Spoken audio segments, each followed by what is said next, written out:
3 absolute killer moves which are ruining your golf swing. Let's fix them today. Number 1, arms behind your body. And actually, I'm specifically talking about this trail arm, which will massively influence your lead arm. So what happens all too often is we take a really nice setup to the golf ball, and then the trail arm, so for me that's my right arm, and again we are talking a little bit more about this elbow, goes too much behind you as the golfer. Now, as I make a backswing and I try and pull my elbow as far back behind me as I can, just watch what that kind of looks like. So as I start to swing, I'm going to pull that arm back, and what do you notice? What's my lead arm done? Really, really bent. Okay, so you might be looking at your golf swing and you might see your lead arm bending a little bit too much. Want to fix it? What do? You go and you hit balls and you think about keeping your lead arm straight. It's never going to get fixed because it's actually not your lead arm, it's your trail arm. Watch what happens if I do nothing with my body and I pull my elbow slowly around and behind me. Well, what my lead arm do? Goes across my chest, gets to a point where it can't really go much further, so it starts to bend. And we get these kind of horrible positions where the elbows are out of position, we get really, really narrow, it feels really, really cramped. And the issue there is really there's not enough body turn.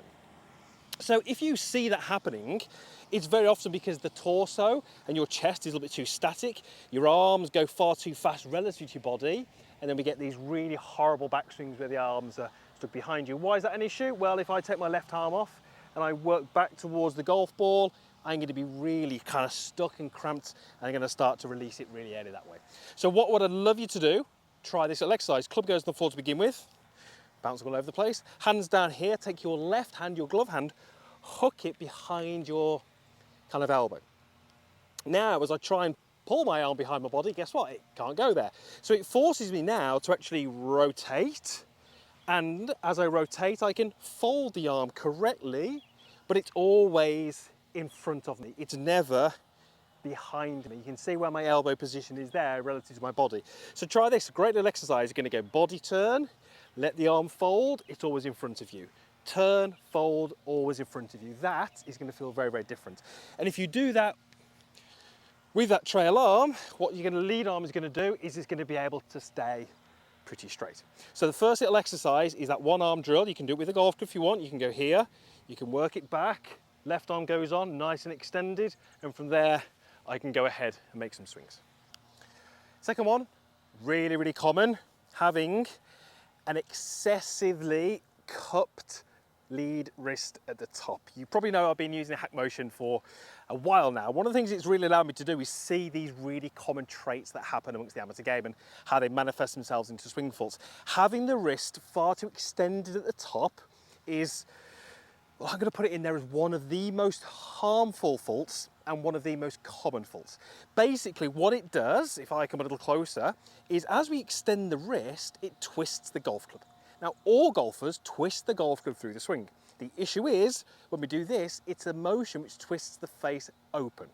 What does open give us? Well, open gives us lots of loft. We don't really want that. It gives us slices. We don't really want that. And it gives us the opportunity to throw in some compensations. So what we would tend to want to see would be a wrist which is moving towards flat at the top. Now, this actually links very much that first point, because if we get the arms moving behind the body and the trail elbow gets out of position, it can be really hard to have anything other than an extended wrist. Because of where that elbow is, this way it puts the hands in a position which opens the face. So number 1 and number 2 really, really closely linked. You can actually work them together.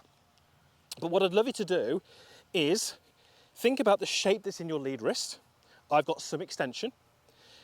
As I make my takeaway, I'm not really changing that too much. There is still some extension in my wrist. What I would love you to do now is, as you get from here to the top, start to pull the knuckles away from your forearm. As I pull the knuckles away from my forearm, that is a movement which is starting to arch the wrist. We don't need to get it arched. It can be great as a feeling or a concept, but we don't need to get there. But we need that movement. So I go a little bit of extension, maintain that extension, move it to flat. If you do that and the first little exercise together, your arm structure and your club face is going to be phenomenal. And do you know what? It's actually really hard to hit bad golf shots from there. You've made it incredibly easy by doing those two things. Maintain it, flatten it, go ahead and hit through. Now that was only a little half swing with a 6-iron, but straight away it gives me a piercing, penetrating ball flight because I have my arms and my club face in position. And the final one I call upper in front of lower. So for this we need a couple of reference points. So make it easier, I'm going to use the belt buckle on my shorts and I'm going to use one of the buttons that's on my top. So I would call this a lower centre, your hips, and an upper centre, kind of my sternum. So let's think about that relationship through the golf ball. When I take a setup, lower and upper, my lower is probably fractionally closer to the target, a small amount. When we get to the top, they are not a million miles away from being stacked on top of each other. The big fault that I see, which is really hard to recover from, is on the downswing when the upper goes in front of the lower. And you can see how the buttons on my top is closer to the target than my belt buckle.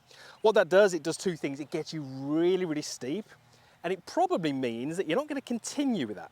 You're going to back out of it. So what does that look like? Well, it either looks like arms collapsing to try and pull the club away from the ground, or it can look like you actually going this way and then through the ball actually sort of falling back so that again the club doesn't crash into the ground. That body shape, that upper in front of lower, basically means the club is going to swing very much to the left and aggressively into the ground. If you don't want those things, and you probably don't, then you're going to start to back up and move out of it. So here's an exercise I'd love you to do. You're going to go club across your shoulders. Put yourself in position, okay, and then I want you to take your lead foot and bring it in line with the golf ball. So it's not feet together, but it's feet closer. You're going to go backswing, and as you're completing your backswing, you're going to step across. And what that's doing, if it's done as you're completing your backswing, it's going to mean that your lower is starting. Notice how when I make my step, my belt buckle is following that. So by stepping, I'm basically taking my belt buckle and moving it towards the target. But because I'm doing that as I'm still completing my turn, my shoulders are still turning in this direction. They're probably not going to be lunging this way. So we go from a movement which is this to one which is a little bit more this. And we start to create that much better sequence where the lower body is starting and we start to get the lower centre ahead of the upper centre. That's what great players do. So I would absolutely get you to hit golf balls that way. Do not go at full speed. This is one for the practice area of the driving range. But we take a setup, we bring the foot in, we do a couple of rehearsals. That's great for pressure shift, it's great for weight shift, it's great for sequencing, and then we can just go ahead and hit it. And I'm going to literally chip this golf ball. And even that one went way out to the right. But that's a great little exercise to get your upper centres working correctly, and that has a massive influence on the shape of your golf swing as well.